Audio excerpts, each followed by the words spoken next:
I've been a trucker for over 15 years, hauling freight across Europe.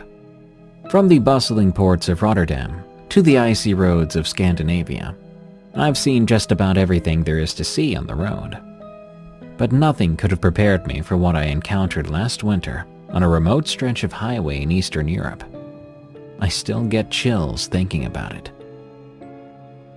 It was late November. I had just picked up a load in Poland, destined for Romania.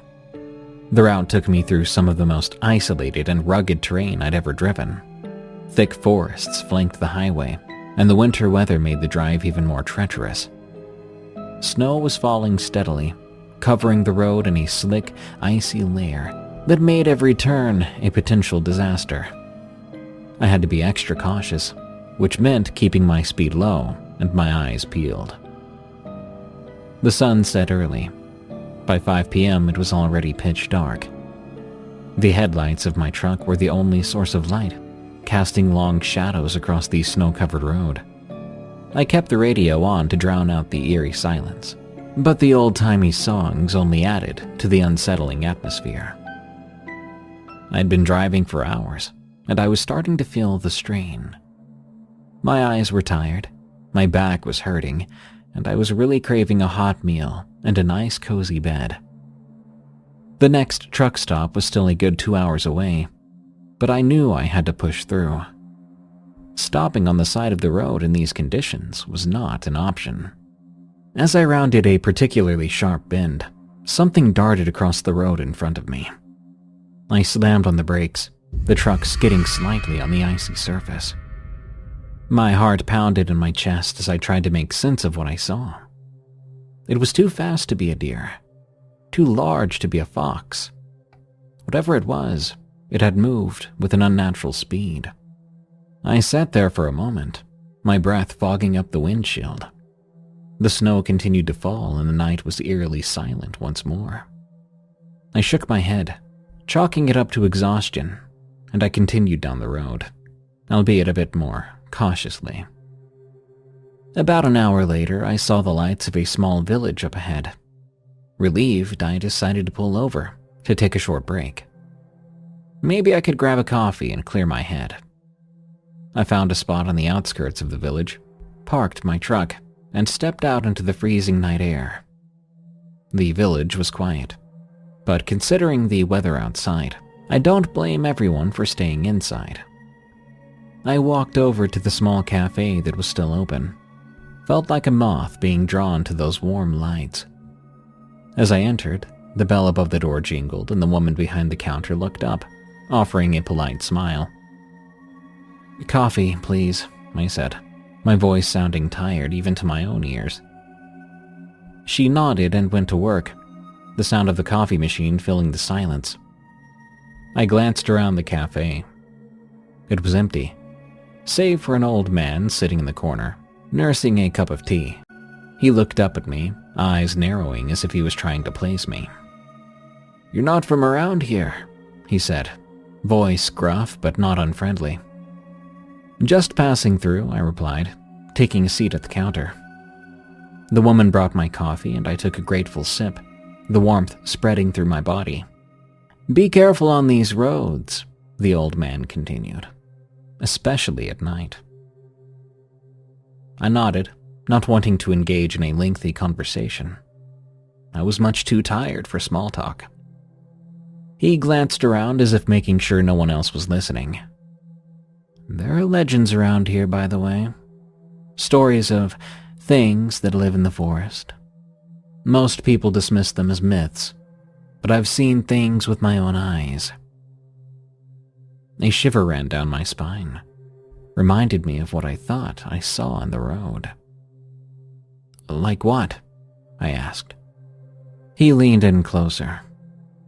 "There's talk of a certain animal, a beast, looks like a wolf. Some say it's something worse." I laughed nervously. "You're trying to scare me." He shook his head. "Believe what you want, but don't say I didn't warn you." I finished my coffee, paid, and left the cafe. The old man's words echoed in my head. As I walked back into the truck, I couldn't shake the feeling that I was being watched. I quickened my pace, eager to get back on the road. The snow had stopped falling, but the sky was still overcast, blocking out the moon and stars. I climbed into the cab, started the engine, and continued my journey. The village quickly disappeared in my rear view, replaced by the dark. About an hour later, I saw something ahead of me on the road. At first, I thought it was an animal, maybe a deer. But as I got closer, I realized it was on 2 legs. My heart pounded in my chest, and I slowed down, trying to make out what it was. It turned to look at me, and I saw its eyes, glowing a menacing yellow. Panic surged through me. I hit the gas, swerving to avoid the thing.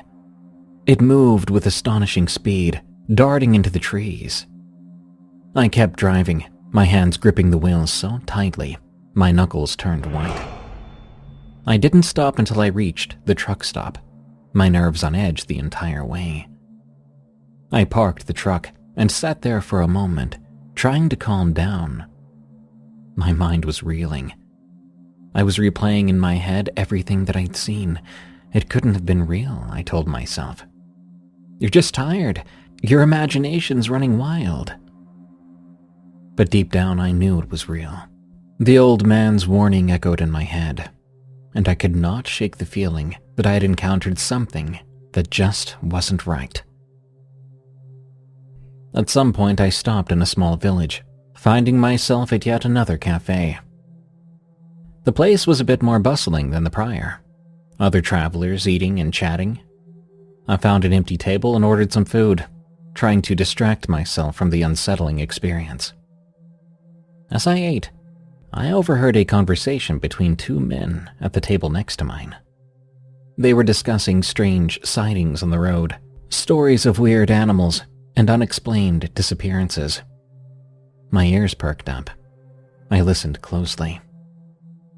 "Yeah, I heard about that," one of them said. "A buddy of mine saw something out near the Polish border. Said it looked like a giant wolf, but on 2 legs. The other trucker nodded. "Same here. Saw something like that myself a few months back. Thought I was losing my mind." I had to speak up then. "Excuse me, pardon me. You really believe that?" They looked at me, expressions serious. "After what I've seen, I don't know what to believe," one said. "But there's definitely something out there." We exchanged stories, each one more chilling than the last. By the time I finished my meal, I felt a strange sense of camaraderie. I wasn't alone in this. Others had seen the same things I had. I spent the night at a nearby rest stop, too afraid to continue my journey until daylight. The following morning, I set off again, the memory of the previous night still fresh in my head. The sun was shining bright. The snow was starting to melt a bit. But I was nowhere near close to shaking that feeling of eeriness from the night before. As I drove through the forested landscape, I kept my eyes on the road, scanning for any signs of something strange that might dart out of nowhere.